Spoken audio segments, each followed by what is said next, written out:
Hey, Besiegers, how you doing today? Okay, we've got some really cool stuff today, including two really interesting developments in the Besiege community. One is a new mod by ITR called the Precision Building mod, and you'll see what you can do with it right here. And we'll go into that later on with a tutorial towards the end. The other one is from a person called ekbruligas, who has released a new BSG tool that allows you to meld uh, separate BSG files together into one BSG file. And also we'll have a ton of stuff created by yours truly, including my Express elevator here, which is a bit too express at the moment. Okay, first we'll use ekbruligas's BSG make file to demonstrate how it works. I've taken two different tanks from two different tank builders, Neutex and Core 88, who I'm sure you both know. And I've put their tanks head to head in this mock battle here. And remember, it's me that's controlling both of the tanks, so it's not really a reflection on their abilities at all. But I just thought it would be interesting to show what it would be like if you were to do toe-to-toe battles with tanks. Okay, so you can see Nutex's tank took one in the back there, and it's still pluckily going on. It's lost a tread. Core has lost an entire tread, and she's trying to turn and run, but that's not happening. I had to remodify the mapping after that round because they were turning opposite directions. Now they turn to face each other after a little bit of mapping. And Neutex gets one off straight away and Core's in trouble, right? And another round, here we go. Now this time Neutex tries to do himself when he drives into the bomb, so that's one bomb hit. He lets off two bombs towards Core, doing considerable damage. She turns around, whacks him twice, so he's hitting three bombs and he still goes. So his defences are absolutely solid on that machine. Hers not so good, but she never built it for battle in the first place, so you've got to keep that in mind when you're watching this. Okay, this now I've changed the BSG file so that they're both face to face in each other. And the first thing we're going to do is we're going to do a head-on ram situation. Again, she loses a track right away. That ends in a draw easily. And then one more time, same tactic. She's up and over. He goes underneath because of his shovel at the front. And his bombs go off and he's fine. Her bombs go off and it blows the tracks off. So he's obviously got the whole defence thing down to a T. Now they're going to go for shoot and fire, shoot and run. So they'll shoot each other and then they'll just batter straight into each other. This is the best part. I really enjoyed this. The first one, strangely enough, comes off a draw. Even though she's lost a tread, still managed to hold on, still moving. Second one, boom, no draw. This time she's out. There's pieces flying everywhere. Now, this one was amazing. He took a double hit, but the front of his tank came off and started blithely marching on itself, determined to finish her off. Now, it's just incredible. I can't believe that one. That's amazing. So I would say I would have to give it to Neutex overall. But hey, there you go. Another quick round just to show the effect of it. Fantastic fun. And like I say, this new tool by ekbruligas facilitates this kind of thing. And I'm going to demonstrate it once more with my own machines just shortly. And I'm going to set myself a really difficult challenge and then you'll see it come together. Okay, the challenge was for me to make a robot, make an elevator, put the robot onto the elevator up and then put from the elevator onto a train, and then in the train moves off. So no small feat. Now this is the elevator that I built. It's a rack and pinion because there's a lot of them going about just now. Everyone seems to be interested in rack and pinion. I had a go and I've used the armour plates at 0.7 of a block apart from each other and then large cogs and little cogs. Now this one's kind of rattly. I put these two together just to see what it would be like. It's a big file at 1800. But it's a good laugh, you know, because you press P and the whole thing just collapses into an awesome heap. But also there's no invincibility on with this at all, so as I'll prove to you in a second, I'll just ram them into each other. But the carriages themselves were just too jerky and jumpy up and downy, so I redesigned it for the robot model, as you will see. But this is great fun. I did not get bored doing this. I did this about 10 times. It is great fun. Just dropping it down. There we go again. So I'll just do this once or twice and then we'll move on to the next aspect, which I think in the video is the train aspect. Now the trains themselves are very different because an idea came to me one night. Oh sorry, before we go, I had intended on putting sliding doors on the elevators, and I even invented them, but it was going to be too much of a task to get this scaled up to the size of a robot, so I thought we won't bother about it, we'll just leave that for another day, but they do work. Anyway, these trains, watch this, it looks like two trains passing each other, and obviously you think they must be on tracks above each other, yeah? But they're not. They're actually on exactly the same track. One is rolling along the bottom, the underside of the track, and the other one's rolling along the top. This is the robot rated one. So the mech gets in there, the walker goes in there, and the humans go into the top one. Well, there isn't any humans in this. We're just going to concentrate on the bottom cage. That's the one that the robot's got to get into, and that's its little station that it's got to step onto prior to entering the train.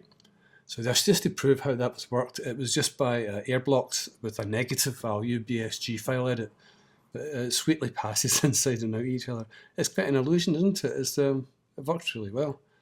It's an impossible train system. Well, I would say it's impossible. I can't imagine how you would do that in real life and make that work. But there you go. I've done it again. Okay. It's robot elevator time. So I made this first robot. It's quite close to the Kung Fu robot I made last time. Now, as you can see, we've redesigned the elevator. It's much lighter, cooler, and it's run on steering blocks, which are in line with the gears now rather than above them. Yeah. So I set this guy a task. You've got to be able to walk to the end, pick the statue in the nuts, have it fall apart, and that's it, job done. And he got on quite well. He's over swinging his arms and his hips, and there's a few of his joints not working properly, but we got rid of that later on. And we changed them up a wee bit so that he was a bit more efficient. But so we just gave him that one job, to go and attack the statue. And he couldn't do it. He fucked up. He's off. So in disgust, he just throws himself off over the edge. There you go. Bye. Okay, number 2 is Glamour Bot. Look, eyes, nose, good looking head, everything. And so it goes up.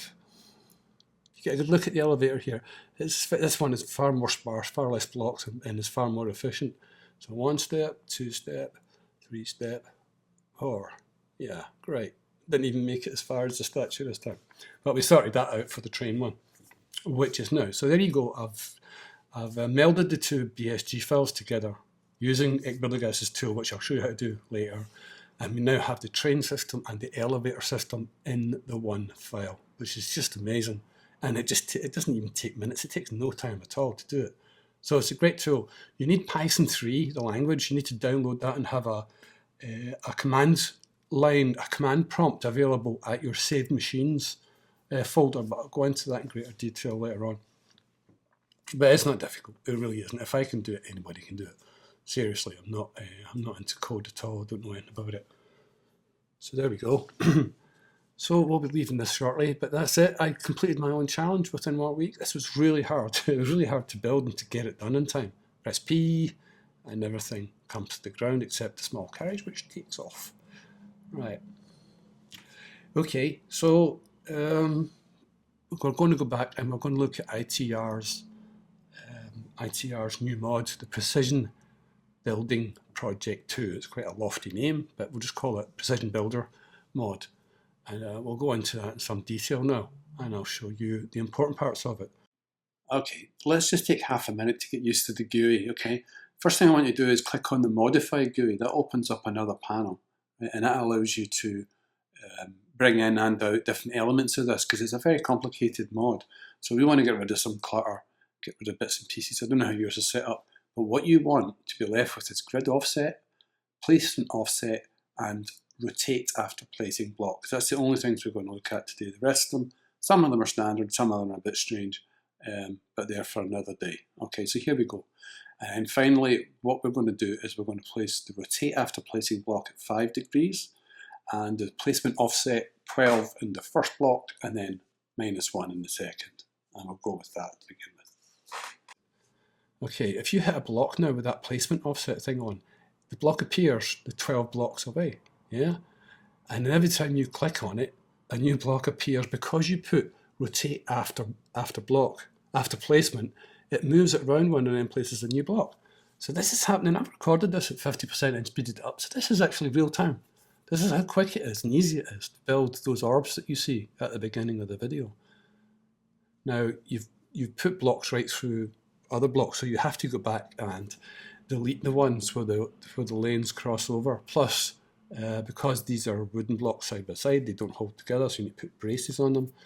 But this is just a demonstrator anyway. It's just to show you how to do it and what's possible, etc., etc. Okay, so that's that element of it. Now we'll go back into it in some detail, but as you can see, it's incredibly neat, isn't it? It's just so, it does what it says on the tin. It's a precision builder, and if you use it alongside the copy editor, the Editor Plus mod, the two of them just become so powerful. There's so many things you can do so quickly.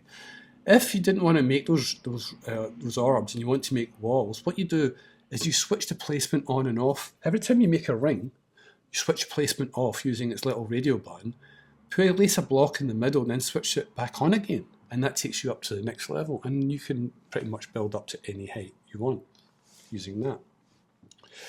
The grid offset, and the grid buttons allow you to place blocks on an invisible grid, i.e. not on other blocks.